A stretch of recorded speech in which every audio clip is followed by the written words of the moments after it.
ETF index mutual funds నేర్చుకుని stock మార్కెట్లో రాణించాలనుకుంటున్నారా? వెంటనే ఈ నెంబర్కి కాల్ చేయండి. హాయ్ హలో నమస్తే, welcome back to Suman TV. చాలా మందికి జాబ్ డెస్టినేషన్గా ఉన్న అమెరికాలో ఇప్పుడు నిరుద్యోగ సమస్య పెరిగిపోయింది. మరి అక్కడ లే ఆఫ్స్ ఉన్నప్పటికీ కూడా చాలామంది విద్యార్థులు అమెరికానే వెళ్ళి మాస్టర్స్ చేయాలి అని అనుకుంటున్నారు. మరి అలాంటి వాళ్ళకి అక్కడ ఉన్నటువంటి ప్రాబ్లమ్స్ ఏంటి? మరి చాలామంది బ్యాంక్ లోన్స్ తీసుకొని కూడా అక్కడికి వెళ్ళి చదువుకుంటున్నారు. ఇక్కడికంటే అక్కడ బాగా శాలరీస్ ఎక్కువ ఉంటాయి ఐటీ కంపెనీస్లో, అక్కడ బాగా సంపాదించవచ్చు, మంచిగా సెటిల్ అవ్వచ్చు అనుకున్న వాళ్ళకి మరి ఇప్పుడు అక్కడ జరుగుతున్నటువంటి ఈ లే ఆఫ్ సమస్య ఎలా ఉంది, ఇక్కడికి రాలేక అక్కడ ఉండలేక వాళ్ళు పడుతున్నటువంటి సమస్యలపైన మరి దీనిపైన మరింత సమాచారం అందించడానికి ఈరోజు మనతో పాటు ఉన్నారు అసిస్టెంట్ ప్రొఫెసర్ రామకృష్ణ గారు. సార్తో మాట్లాడదాం. నమస్తే సార్. నమస్కారం అమ్మా. సార్, యూఎస్ఏ లే ఆఫ్స్, మరి ఇంత సమస్య ఉందని తెలిసి కూడా మన వాళ్ళు అక్కడికే వెళ్తున్నారు. అంటే అక్కడికి వెళ్తే మంచిగా జాబ్ బాగుంటుంది, శాలరీస్ బాగుంటాయి, ఐటీ కంపెనీస్లో మంచి మంచి శాలరీస్ వస్తాయి, హైఫై శాలరీస్ ఉంటాయి కదా, లైఫ్ సెటిల్ చేసుకోవచ్చు అని కొంతమంది వెళ్తున్నారు. అక్కడికి వెళ్ళిన వాళ్ళు చిక్కుకుపోయి కూడా తలలు పట్టుకున్న పరిస్థితి ఉంది ఈ రోజుని. మరి ఎందుకంటారు అమెరికాలో ఎప్పుడు లేనంతగా ఇంత నిరుద్యోగ సమస్య ఎందుకు ఉంది అంటే? ఎందుకు ఉంది అనేది తర్వాత చెప్పుకుంటే ముందు అసలు వెళ్ళే ప్యాటర్న్ ఒకసారి చూసారనుకోండి. కోవిడ్ తర్వాత అందరూ ఏమనుకున్నారంటే అయ్యో రిస్క్ తీసుకోరు, బయటికి వెళ్ళరు అనుకున్నారు. సో ఓన్లీ 2020, 2021లో కొంచెం తగ్గారు number of students who have gone to US.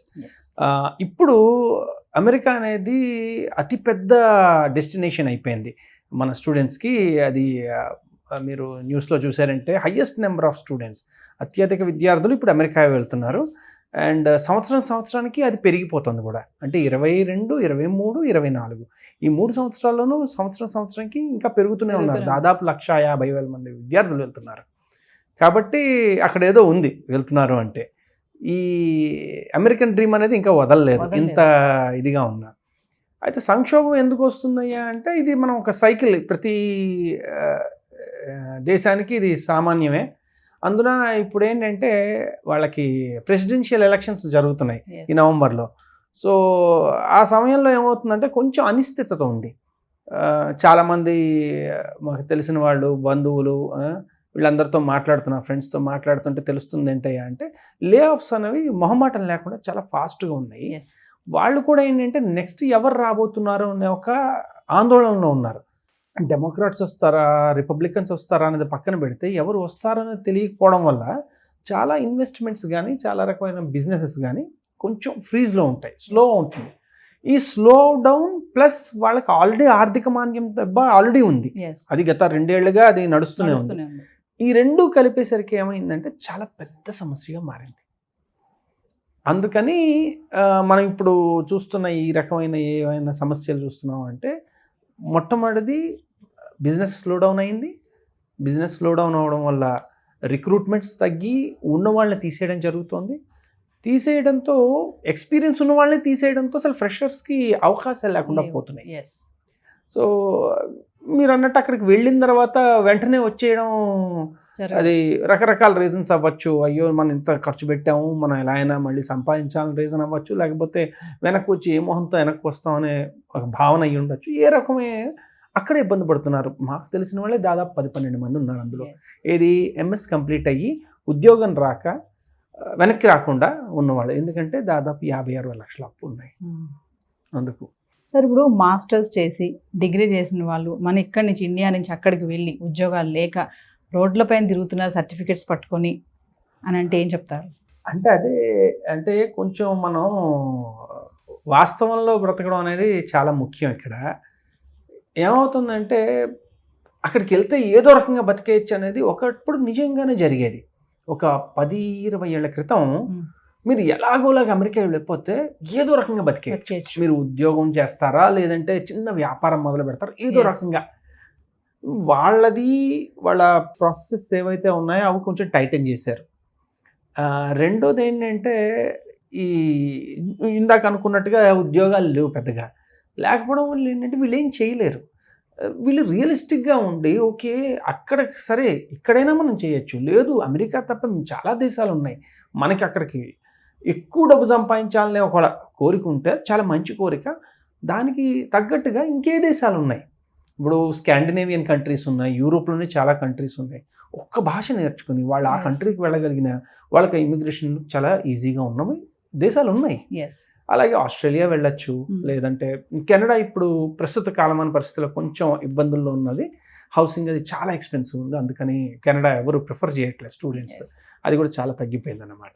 గతంలో చూసుకుంటే వేల సంఖ్యలో రిక్రూట్ చేసినటువంటి ఐటీ కంపెనీస్ ఇప్పుడు ఉన్న ఫలంగా ఉద్యోగాలు లేవు అని చెప్పేసి తీసేస్తున్నాయి. ఆల్రెడీ వాళ్ళకి ఈమెయిల్స్ కూడా పంపడం జరిగిందంట. అవును, దీన్ని ఎలా చూడొచ్చు అంటారు? ఒకప్పుడు రండి రండి అని తీసుకున్న కంపెనీస్, అది ఎప్పుడో సినిమా ఉండేది అంతం కాదు ఇది ఆరంభం అని, ఆ సినిమాని ప్రస్తావించుకుని ఇది మనం చూస్తుంది ఏమీ కాదు. ఎందుకంటే ఆర్టిఫిషియల్ ఇంటెలిజెన్స్ తాలూకా పూర్తి స్థాయి ఇంపాక్ట్ ఇంకా మనం చూడట్లా. ఇది శాంపిల్కే మీరు ఇలా ఫీల్ అవుతున్నారు. ఇది రాను రాను అది ఏమవుతుందంటే చాలా నార్మల్గా చేసే కోడింగ్ జాబ్స్ కానీ చిన్న చిన్న రొటీన్ టాస్క్స్ ఏవైతే ఉంటాయో వాటన్నిటినీ అది తీసేస్తుంది. అది ఎలా ఊహించుకోవచ్చు అంటే, మనం ఒక 1000 మంది ఉన్న సాఫ్ట్వేర్ కంపెనీ అనుకోండి, అందులో ఒక 400 మందో 500 మందో డెవలపర్లు ఉన్నారనుకుంటాం. సో 400-500 మంది డెవలపర్లని మొత్తంగా తీసేయక్కర్లే, కానీ 100 మందిని ఈజీగా మనం తీసేయగలిగినట్టుగా మనకి ఈ కోడ్ ఉంది. సో ఈ సాఫ్ట్వేర్ వీళ్ళు ఆర్టిఫిషియల్ ఇంటెలిజెన్స్ అనేది ఇంప్లిమెంట్ చేయడం మొదలు పెడుతుంటేనే ఇలా ఉంది. ఇప్పుడు రిక్వైర్మెంట్లు ఏమవుతున్నాయంటే హయ్యర్ లెవెల్స్లో చాలా ఎక్కువ ఉంటున్నాయి. చాలా హై లెవెల్ ఆఫ్ స్పెషలైజేషన్ ఉన్న వాళ్ళు బాగానే ఉంటారు, వాళ్ళకి అసలు సమస్య ఉండదు. ఎప్పుడైతే మనం ఇంకా వెళ్ళి ఎంట్రీ లెవెల్లో, ఇప్పుడు మనం ఎవరి గురించి మాట్లాడుకుంటున్నాం, ఇప్పుడే వెళ్ళి అక్కడ ఉందాం అనుకుంటున్నారు, ఇది చేద్దాం అనుకుంటున్నారు. ఆల్రెడీ అక్కడ ఓవర్ సప్లై ఉంది. ప్లస్ ఇది ఒక్క ఇండియన్స్కే సంబంధించింది కాదు కదా, ప్రపంచంలో చాలా దేశాలు సంబంధించిన వాళ్ళు అక్కడికి వెళ్ళేది ఇలానే సెటిల్ అవుదాం అనుకుంటారు. మరి అప్పుడు ఆ ఓవర్ సప్లై ఉంది, ప్లస్ ఆర్టిఫిషియల్ ఇంటెలిజెన్స్ ద్వారా ఉండడం వల్ల చాలా ఉద్యోగాలకి నిజంగానే ఎసరు వచ్చింది. ఈ రెండిటి వల్ల మనం ఇరుక్కుని నలుగుతున్నారు ప్రస్తుతానికి. సార్, ఒకటి ఏంటంటే అమెరికా వెళ్ళాలి అంటే కొంతమందికి సఫిషియెంట్గా అమౌంట్ మనీ ఉంటుంది, లేదంటే కొంతమంది అసెట్స్ అమ్ముకొని, లేదంటే బ్యాంక్ లోన్స్ తీసుకొని వెళ్తారు. మరి ఇప్పుడు ఇలాంటి పరిస్థితులు అలా తీసుకుని వెళ్ళిన వాళ్ళు ఇక్కడికి రాలేక, అక్కడ ఉండలేక, ఈఎంఐ కట్టలేక, మరి వాళ్ళు పడుతున్నటువంటి ఇబ్బంది గురించి మాట్లాడుకుంటే మనం ఇప్పుడు జనరల్గా ఎలా ఉంటుందంటే అన్ని సక్సెస్ స్టోరీస్ మాట్లాడుతుంటాం, ఫెయిల్యూర్స్ గురించి మనం పెద్దగా మాట్లాడుకుంటుంటాం. అందువల్ల ఫెయిల్యూర్స్ ఎప్పుడో ఇలాగ మీ ఛానల్స్ లేకపోతే ఇంకేదైనా ఛానల్స్ దాని మీద ఫోకస్ చేస్తే కానీ తెలియదు ఇదిగో ఇలాగా ఫెయిల్యూర్ ఉందని. సో ఇలా చెప్పుకుంటే నేను ఇందాక అన్నాను కదా, నెంబర్ ఆఫ్ స్టూడెంట్స్ పెరుగుతున్నారని. ఇందులో స్టెమ్ అంటే ఏంటి, science and technology and management, వీటికి సంబంధించిన ఇంతకుముందు అడ్మిషన్లు విపరీతంగా ఉండేవి. అవి ఇప్పుడు తగ్గుముఖం పట్టి సోషల్ సైన్సెస్ ఇలాంటి వాటికి ఎక్కువగా మొగ్గు చూపుతున్నారు. అంటే ఏమవుతుందంటే ఈ వెళ్ళే వాళ్ళలో ఆర్థికంగా స్థిరంగా ఉన్నవాళ్ళు అక్కడికి వెళ్ళి ఎలానో నేను సైన్స్ చదవలేను, కాకపోతే అమెరికా ఎంఎస్ ఒకటి కావాలి కాబట్టి సరదాకైనా వెళ్తాను చేసి, ఇవైతే ఈజీగా ఇచ్చేస్తారు. వాళ్ళకైతే ఎంట్రన్స్ టెస్ట్లు ఉండవు, ఏముండవు. నువ్వు బ్యాక్గ్రౌండ్లో ఎన్ని మార్కులు వచ్చినా సమస్య లేదు, ఎందుకంటే వాళ్ళకి అడ్మిషన్లు కావాలి.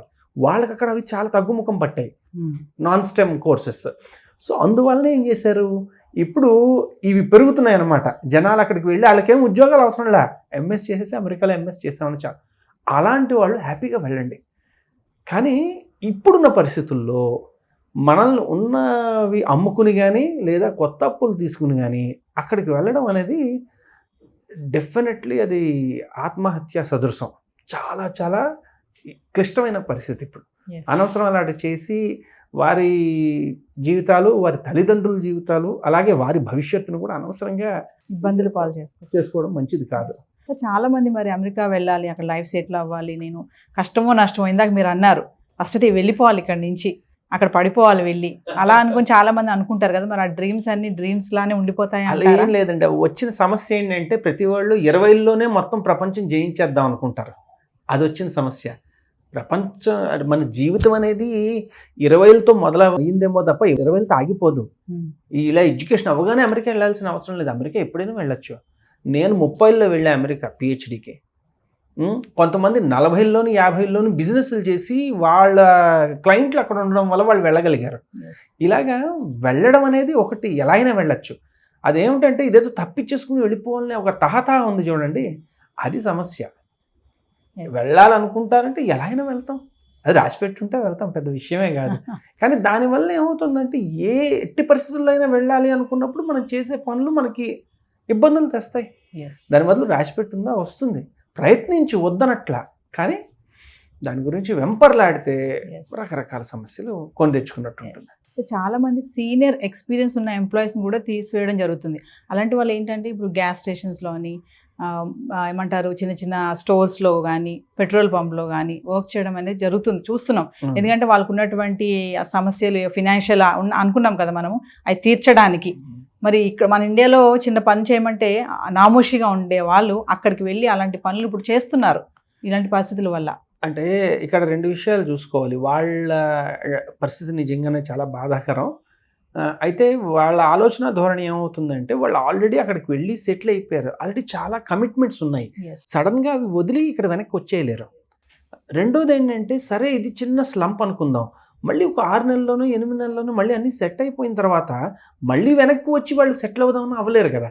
ఆల్రెడీ గ్రీన్ కార్డులు ఉండుంటాయి, లేదా సిటిజన్షిప్లు ఉండుంటాయి, లేకపోతే చాలా దగ్గరగా ఉండుంటారు గ్రీన్ కార్డుకి. అది నిలుపుకోవడం కోసం వాళ్ళు ఎలాగోలా సర్వైవ్ అవ్వాలి మనకి ఆ సమయంలో. అందుకని వాళ్ళు ఇంకా చేయాల్సి వస్తుంది. కొంతమంది దాన్ని ఏమంటారంటే వెనక్కి వస్తే అమ్మో ఇంక నేను బతకలేనేమో అని ఒక మైండ్ సెట్ ప్రాబ్లం అది. ఎందుకంటే వాళ్ళ కమిట్మెంట్స్ ఏం లేకపోయినా కూడా దే ఫీల్ అమ్మా నేను నా పిల్లలు అస్సలు సెటిల్ అవ్వలేరు, అస్సలు అడ్జస్ట్ అవ్వలేరు, అసలు అందులో ఉండలేము అని చెప్పి ఒక రకంగా మానసికంగా సెట్ అయిపోయారు. ఇంకా వాళ్ళు మనం ఎవరు ఏం చేయలేము. ఎక్కడికి వెళ్ళిన తర్వాత అది అంటారు చూడండి, రోడ్లో తలబెట్టిన తర్వాత రోకటి పోటుకు వెరువు తీరకూడదు, పడేది ఏదైతే మరి అనుభవించక తప్పదు అంతే. సార్ రామకృష్ణ గారు, ఓవరాల్గా ఫైనల్గా అంటే చాలామంది విద్యార్థులు అనుకుంటారు అబ్రాడ్ వెళ్ళి ఎడ్యుకేషన్ చేయాలి, మాస్టర్స్ చేయాలనుకుంటారు కదా, మరి అలాంటి వాళ్ళకి ఇప్పుడు కొత్తగా వెళ్ళాలనుకునే వాళ్ళకి, వెళ్ళిన వాళ్ళకి ఇప్పుడు ఈ చూసినటువంటి నిరుద్యోగ సమస్య, మరి అక్కడ పడుతున్నటువంటి ఇబ్బందులు కోణం కానీ ఇవన్నీ చూసుకుంటే ఏం చెప్తారు ఓవరాల్గా? క్లుప్తంగా చెప్పాలంటేనండి, మొదటిది మీరు ఎందుకు వెళ్దాం అనుకుంటున్నారు అన్నది చాలా క్లియర్గా ఉండాలి. ఒక పర్టికులర్ ఏరియాలో మీకు ఇంట్రెస్ట్ ఉంది, సరే ఆ ఇంట్రెస్ట్ ఉన్న వాళ్ళు ప్రపంచంలో చాలా దేశాల్లో ఉండుండొచ్చు. ఉదాహరణకి నాకు తెలిసిన వాళ్ళలో ఒక అబ్బాయికి ఆటోమేషన్ మీద చాలా ఇంట్రెస్ట్ ఉంది. ఆ కుర్రాడు జపనీస్ నేర్చుకుంటున్నాడు, జపాన్ యూనివర్సిటీస్కి అప్లై చేస్తాడు, జపాన్కి వెళ్తాడు.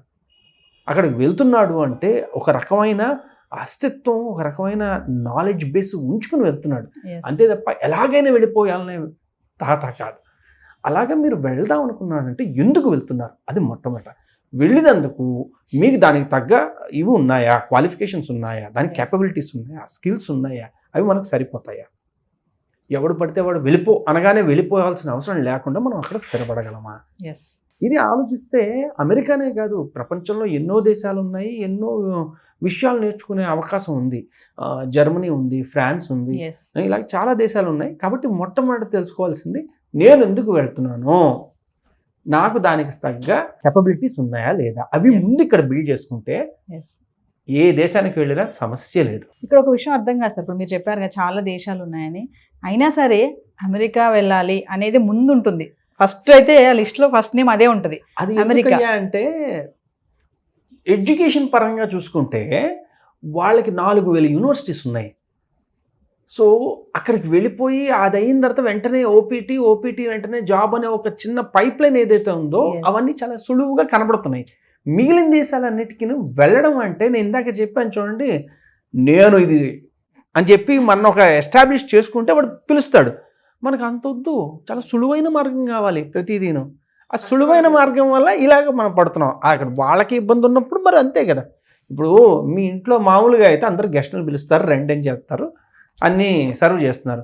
ఉదాహరణకి మీ ఇంట్లోనే ఒంట్లో బాగాలేదు, మీరు చేయలేకపోతున్నారు, అప్పుడు గెస్టులు పిలుస్తారా? ఇప్పుడు అమెరికా పరిస్థితి అంతే, వాళ్ళ ఆర్థిక స్థితి బాగాలేదు కాబట్టి వాళ్ళు ఎవరిని ఎంటర్టైన్ చేయలేరు. మనం అర్థం చేసుకుని దాన్ని బట్టి ఇంకో దేశానికి వెళ్ళాలి. Thank you sir. సరేనమ్మా.